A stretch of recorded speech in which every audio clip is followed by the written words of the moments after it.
Hello दोस्तों, कैसे हैं आप सभी। उम्मीद करती हूँ आप सभी भी बहुत अच्छे होंगे। तो दोस्तों, आज के वीडियो में बहुत इंपॉर्टेंट टॉपिक के बारे में मैं डिस्कस करने वाली हूँ। काफ़ी सारे लोगों को लगता है कि पीरियड्स के दौरान हेयर केयर करना बहुत इंपॉर्टेंट होता है। हेयर वॉश के नाम से काफ़ी सारे ट्रिक्स भी हैं जिस पे दावा भी किए जाते हैं।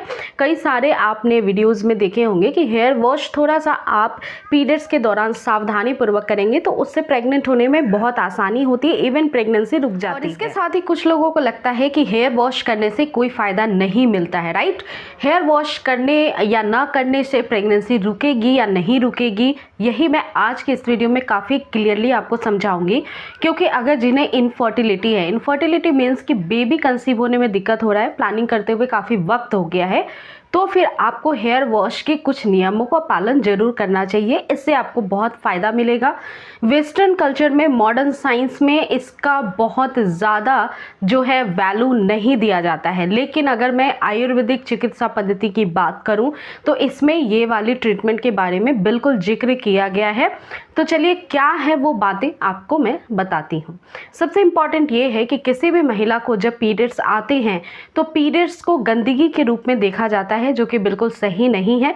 एक महिला के हेल्थ को सही रखने के लिए पीरियड्स आना बहुत ज़रूरी होता है। आपने सुना भी होगा कि जो महिलाएं ऑपरेशन यूट्रस का करा लेती हैं तो उसके बाद उनको बहुत सारे प्रॉब्लम्स होने लगते हैं, हेल्थ इश्यू होने लगता है, उनका वजन बढ़ने लगता है, राइट। तो पीरियड्स आना महिला के हेल्थ को अच्छा रखना बहुत ज़्यादा ज़रूरी एक पार्ट होता है।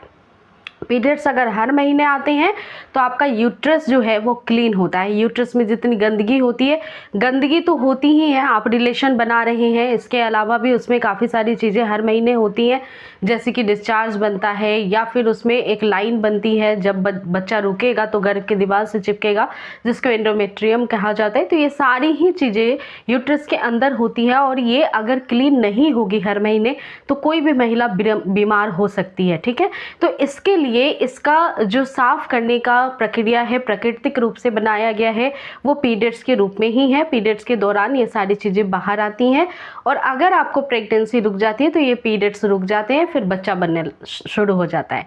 तो अब बात ये है कि पीरियड्स के दौरान आपके शरीर का जो टेम्परेचर होता है, ध्यान से सुनिएगा, जो बॉडी का टेम्परेचर है वो बढ़ जाता है, क्योंकि जो ब्लड होता है जब वो तेज़ी से सर्कुलेट करता हुआ बाहर निकलता है तो बहुत गर्म होता है, जिससे बॉडी में एक हीट जनरेट होती है। ये हीट को मेंटेन रखना बॉडी को बहुत इंपॉर्टेंट है, इवेंचुअली 2 से 3 दिनों तक, क्योंकि इतने दिनों में आपका फ्लो हाई रहता है।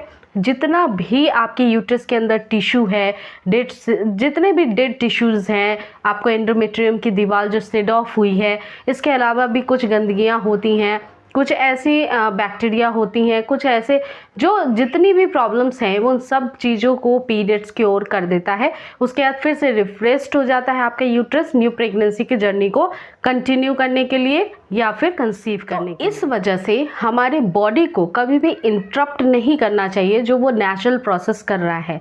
मान लीजिए कि पीरियड्स के फर्स्ट डे या सेकेंड डे बाल धो लिया, तो बाल धोने से क्या होगा, बॉडी टेम्परेचर डाउन होगा, क्योंकि हमारा स्काल्प सबसे बॉडी पार्ट में ऊपर का पार्ट है और वो काफ़ी देर में जो है हवा लग कर के हेयर सुखाता है। उसके बाद स्काल्प जो है वो ठंडा बहुत देर तक रहता है, बॉडी आपकी सूख जाती है, पानी तुरंत से सूख जाता है, लेकिन सर के बालों का पानी जल्दी नहीं सूखता है, तो जिसके कारण बॉडी का टेम्परेचर गिर जाता है। और अगर बॉडी का टेम्परेचर उस समय डाउन होता है पीरियड्स में, तो होता ये है कि कई बार जो फ्लो निकलना चाहिए, जो गंदगी साफ हो रही है, वो फ्लो कम हो जाएगा या फिर बाद में जाकर के वो क्लॉट्स के रूप में निकलेगा, जो कि बिल्कुल भी अच्छा नहीं है प्रेगनेंसी कंसीव करने के लिए। तो इस वजह से फर्स्ट डे सेकेंड डे आपको हेयर वॉश नहीं करना है, इवेंचुअली थर्ड डे तक हेयर वॉश नहीं करना है, फोर्थ डे आपको अच्छे से हेयर वॉश करके नहा लेना चाहिए, क्योंकि तीसरे दिन तक सारा फ्लो के माध्यम से आपका यूट्रस क्लीन हो चुका होता है। तो ये बहुत इंपॉर्टेंट चीज़ है, अगर आप इसको फॉलो करती हैं तो आपको इनफर्टिलिटी इशू जो है उसमें राहत मिलेगी, नेचुरल प्रेगनेंसी कंसीव करने में हेल्प हो जाएगी। आपकी एक से जुड़ी हुई समस्या, ओवुलेशन से जुड़ी हुई समस्या, दोनों ही ठीक होंगी। इसके बेस्ट रिजल्ट मिलते हैं। और प्रैक्टिकली आप ऐसा करके देखिएगा, जो भी फील करेंगे वो मेरे साथ शेयर करेंगी। साथ ही साथ देखिए, एग हो या फिर ओवुलेशन हो, अगर ये डिस्टर्ब्ड है तो कुछ हमें डाइट कंट्रोल करके, हेल्दी डाइट बैलेंस्ड करके, या फिर रेगुलर एक्सरसाइज करके, मेंटली पॉजिटिव रह करके इन सब इश्यूज़ को ठीक किया जा सकता है। ज़रूरी नहीं है कि बहुत भयंकर प्रॉब्लम है इसीलिए प्रेगनेंसी नहीं रुक रही है। कई बार थोड़ा मोड़ा भी अगर बॉडी के अंदर कमी होगा तो प्रेगनेंसी नहीं रुकती है, डिले हो जाती है। रुकती तो है बट वो टाइम लेती है, राइट। तो आपको घबराना नहीं। मैंने आपको शेयर किए हैं वो काफ़ी हेल्पफुल है, उसे ज़रूर फॉलो करिएगा। बहुत आपको मदद मिलेगी गर्भधारण करने में। और अगर आपको ये वीडियो पसंद आई है, वुमेन हेल्थ से रिलेटेड वीडियो है, तो आप इसे शेयर कर सकती हैं और वीडियो को लाइक कर सकती हैं। चैनल पर न्यू है तो ऐसी वीडियो देखने के लिए मेक श्योर चैनल को जरूर सब्सक्राइब कर लीजिएगा।